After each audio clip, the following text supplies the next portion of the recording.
Hello friends, મારું નામ શુભમ છે. હું આધોઈ ગવર્મેન્ટ હાઈસ્કૂલમાં વોકેશનલ ટ્રેનર તરીકે ફરજ બજાવું છું. હવે આપણે લાસ્ટ લેક્ચરમાં જોયું હતું કે અવરોધોનું શ્રેણી સમાંતર જોડાણ કઈ રીતે આપણે તેનાથી કુલ અવરોધ ગોતી શકીએ. તો શ્રેણી જોડાણ આપણે જોયેલું હતું. શ્રેણી જોડાણ સાથે સમાંતર જોડાણમાં બે અવરોધો જોડાયેલા હતા.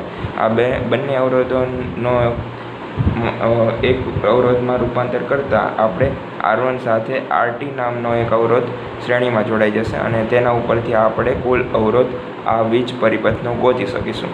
અને તેના બાદ આપણે એક ઉદાહરણ પણ જોયું હતું જે તેના આ જ સર્કિટ પ્રમાણે હતું.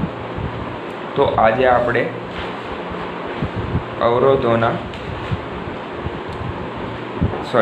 નહીં પણ આજે આપણે જો જોવા જઈએ તો વીજ પરિપથના અલગ અલગ પ્રમાણેના મોડ એટલે કે અલગ અલગ કઈ રીતે કામ કરી શકે. એક ખુલ્લી સર્કિટ હોય એટલે કે ખુલ્લો વીજ પરિપથ હોય, બંધ વીજ પરિપથ હોય, તેમજ શોર્ટ સર્કિટ વીજ પરિપથ કઈ રીતે દર્શાવાય, તેમજ તેમાં શું થાય છે તે આજે આપણે જોવાનું છે. તો સૌથી પહેલાં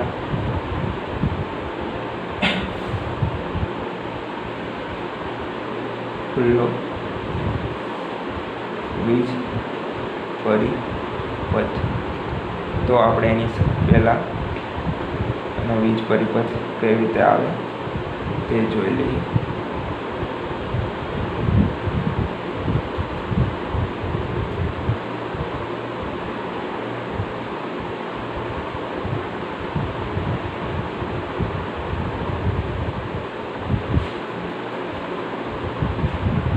તો આવો એક અવરોધ છે, અહીંયા બેટરી જોડેલી છે, તેમજ તેની જોડે એક અહીંયા આપણે એક સ્વિચ પણ જોડેલી છે. હવે સ્વિચ શું કામ કરે છે?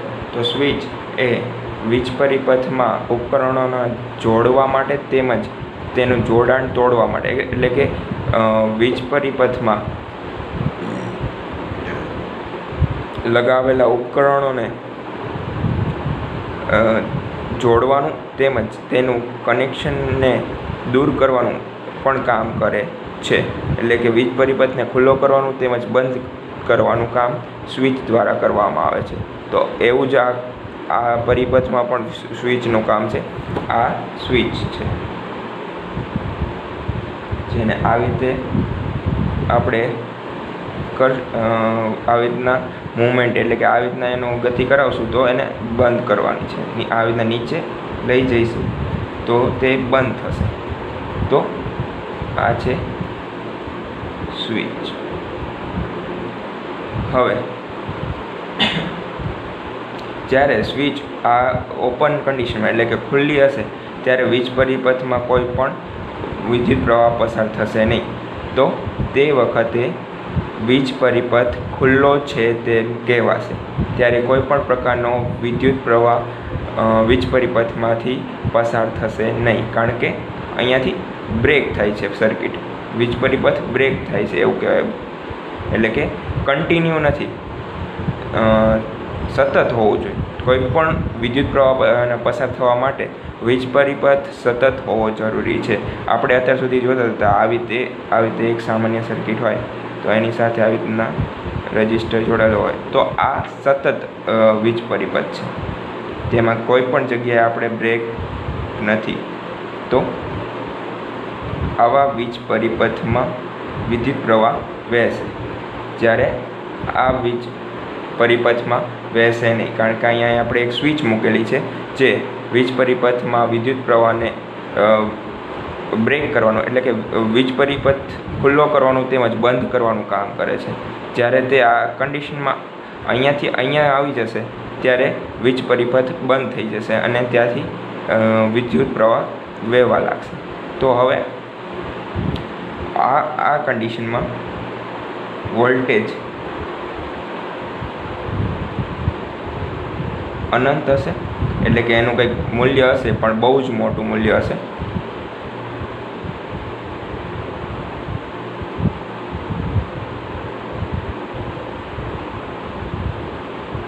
જ્યારે વિદ્યુત પ્રવાહ, આપણે વિદ્યુત પ્રવાહને જોયું હતું કે I વડે દર્શાવાય, વિદ્યુત પ્રવાહ શૂન્ય હશે. બરાબર છે. તો આ આપણે ખુલ્લો વીજ પરિપથ જોયો, જેમાં વોલ્ટેજ સાથે એક શ્રેણીમાં સ્વિચ જોડાયેલી છે અને તેની સાથે અવરોધ જોડાયેલો છે. પણ જ્યારે સ્વિચ ખુલ્લી હશે ત્યારે તેમાંથી વિદ્યુત પ્રવાહ પસાર થશે નહીં. તો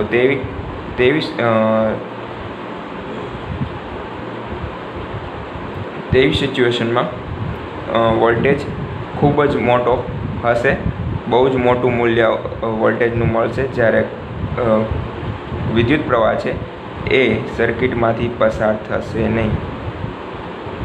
એટલે કે વિદ્યુત પ્રવાહ જે વહે છે એ 0 હશે, શૂન્ય હશે. હવે આપણે બંધ વીજ પરિપથ જોઈએ. તો બંધ વીજ પરિપથમાં એ જ પ્રમાણેની આપણે વીજ પરિપથ લઈએ. સ્વિચ છે, તેની સાથે અવરોધ શ્રેણીમાં જોડેલો છે, એનું મૂલ્ય R છે, બેટરીને V વડે દર્શાવીએ. તો હવે આ સ્વિચને હું બંધ કરી દઉં છું. તો હવે આવી રીતે દર્શાવી શકાય. આ સ્વિચને આવી રીતના ઓપન કન્ડિશનમાં હતી, એટલે કે ખુલ્લી હતી, તેને મેં બંધ કરી દીધી, એટલે સર્કિટ પૂર્ણ થઈ ગઈ. હવે સર્કિટ પૂર્ણ રીતે બંધ છે અને વિદ્યુત પ્રવાહ વહેવા માંડશે. બરાબર છે. તો વિદ્યુત પ્રવાહ આ દિશામાં વહેવા માંડશે. તો આ કન્ડિશનમાં વોલ્ટેજ છે એ શૂન્ય હશે. તેમજ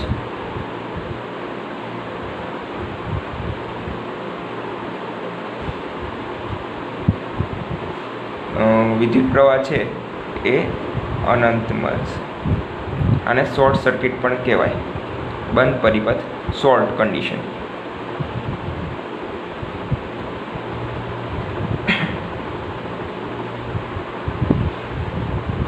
સોરી, અહીંયા આપણે હું ભૂલી ગયો, અહીંયા એક અવરોધ જોડેલો છે, એટલે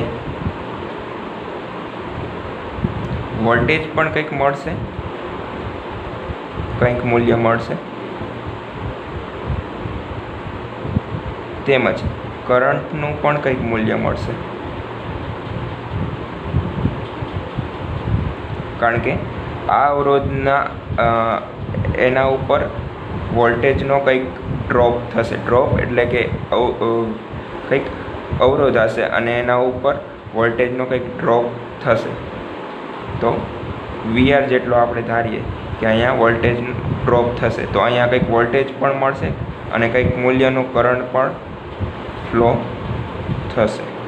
એટલે કે વિદ્યુત પ્રવાહ પણ અમુક મૂલ્યમાં વહેતો હશે, જ્યારે વોલ્ટેજ પણ કંઈક વોલ્ટેજનું પણ કંઈક મૂલ્ય મળશે. તો આ થઈ ગયો બંધ વિદ્યુત પ્રવાહ. જ્યારે સ્વિચ બંધ હશે ત્યારે સર્કિટ પૂર્ણ થશે અને તેમાંથી વિદ્યુત પ્રવાહ પસાર થશે. તો આપણને વોલ્ટેજ તેમજ વિદ્યુત પ્રવાહ આ બંનેનું કંઈક મૂલ્ય મળશે. હવે શોર્ટ સર્કિટ પરિપથ, શોર્ટ પરિપથ, એને આપણે દર્શાવીએ.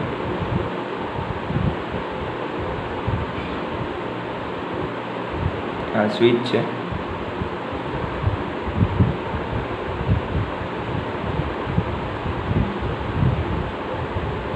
અવરોધનું મૂલ્ય R છે, પણ તે શોર્ટ થઈ ગયું છે. એટલે કે આવો કંઈક વાયર સીધો આપણે જોડાઈ ગયો છે, જેના લીધે વિદ્યુત પ્રવાહ અવરોધમાંથી પસાર ન થતાં તે આ શોર્ટ સર્કિટ વાહક તારમાંથી પસાર થવા મળશે. હવે વોલ્ટેજ વડે દર્શાવી સ્વિચ તેમજ અવરોધ R. અહીંયા એક વાહક તાર જોડી દીધો છે, જેના લીધે વિદ્યુત પ્રવાહ હવે કઈ રીતે વહન થશે? આ દિશામાં વહન થશે.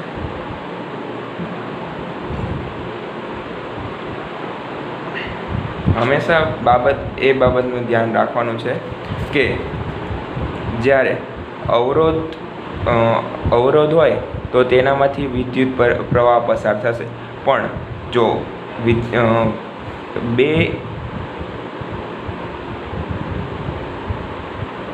બે રસ્તા હોય વિદ્યુત પ્રવાહને પસાર થવા માટે, આવી એક સર્કિટ બીજી દોરીએ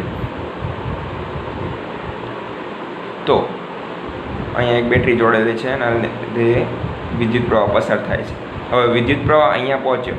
વિદ્યુત પ્રવાહ એવો જ માર્ગ પસંદ કરશે જેના લીધે તેના માર્ગમાં આવતો અવરોધનું મૂલ્ય ઓછામાં ઓછું હશે. હવે અહીંયા વાહક તાર સીધો જોડેલો છે, એનો અહીંયા અવરોધ 0 છે, તેમજ અહીંયા કંઈક અવરોધનું મૂલ્ય છે. અહીંયા અવરોધ R1 છે, અહીંયા અવરોધ છે જ નહીં. તો વિદ્યુત પ્રવાહ એવો જ રસ્તો પસંદ કરશે જ્યાં અવરોધનું મૂલ્ય ઓછામાં ઓછું હોય. તો આ કન્ડિશનમાં 0 અવરોધમાંથી વિદ્યુત પ્રવાહ પસાર થઈને જશે. તો વિદ્યુત પ્રવાહની માર્ગ આ હશે. બરાબર છે? વિદ્યુત પ્રવાહ આ રીતે થઈને પસાર થશે, નહીં કે R1માંથી પસાર થઈને, કારણ કે એમાં કંઈક અવરોધ છે, તેના લીધે વિદ્યુત પ્રવાહને કંઈક કાર્ય વધારે કરવું પડશે. એટલે વિદ્યુત પ્રવાહ એવું જ માર્ગ પસંદ કરશે જ્યાં એને સૌથી ઓછા કાર્ય કરવું પડે ને સૌથી ઓછો અવરોધ હોય. તો એ જ કન્ડિશન અહીંયા છે. અહીંયા R અવરોધ છે, તેમજ અહીંયા 0 અવરોધ છે. તો આવી કન્ડિશનમાં વિદ્યુત પ્રવાહ સૌથી ઓછામાં ઓછા અવરોધમાંથી જ પસાર થશે. એટલે કે R બરાબર 0, એટલે કે શોર્ટ સર્કિટ કન્ડિશનમાંથી જ પસાર થશે. તો વિદ્યુત પ્રવાહનો માર્ગ આ હશે.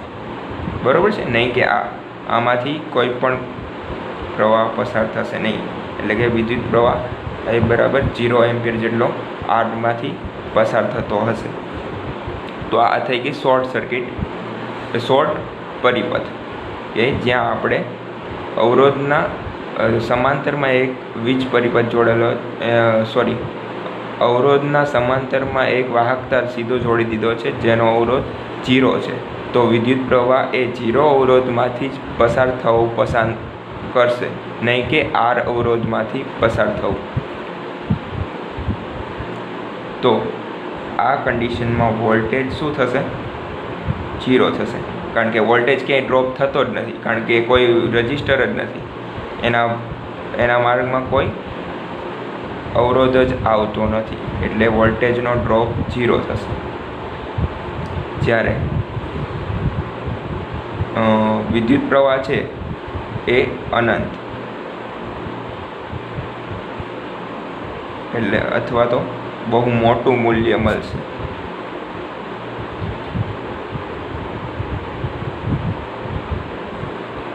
બરાબર છે? આ એક 3 કન્ડિશન થઈ ગઈ આપણી પાસે. એક તો જ્યારે વીજ પરિપથ ખુલ્લો હોય, સ્વિચ વડે આપણે એને ઓપન એટલે કે ખુલ્લો કરી દીધો છે, એમાંથી વિદ્યુત પ્રવાહ પસાર થતો નથી, તો વિદ્યુત પ્રવાહનું મૂલ્ય 0 છે. જ્યારે એનો વોલ્ટેજ ખૂબ જ મોટો, અથવા તો એને આપણે અનંત પણ કહી શકીએ. હવે બીજી કન્ડિશન એવી છે કે બંધ વિદ્યુત પરિપથ છે, સ્વિચને આપણે બંધ કરી દઈએ છીએ ત્યારે તેમાંથી વિદ્યુત પ્રવાહ પસાર થશે, પણ તેમાં R ઓહમનો અવરોધ હોવાથી આપણને વોલ્ટેજનું પણ મૂલ્ય કંઈક મળશે, તેમજ આપણને કરંટનું પણ કંઈક એટલે કે વિદ્યુત પ્રવાહનું પણ કંઈક મૂલ્ય મળશે. ત્યારબાદ આપણે શોર્ટ પરિપથ જોયો. શોર્ટ પરિપથમાં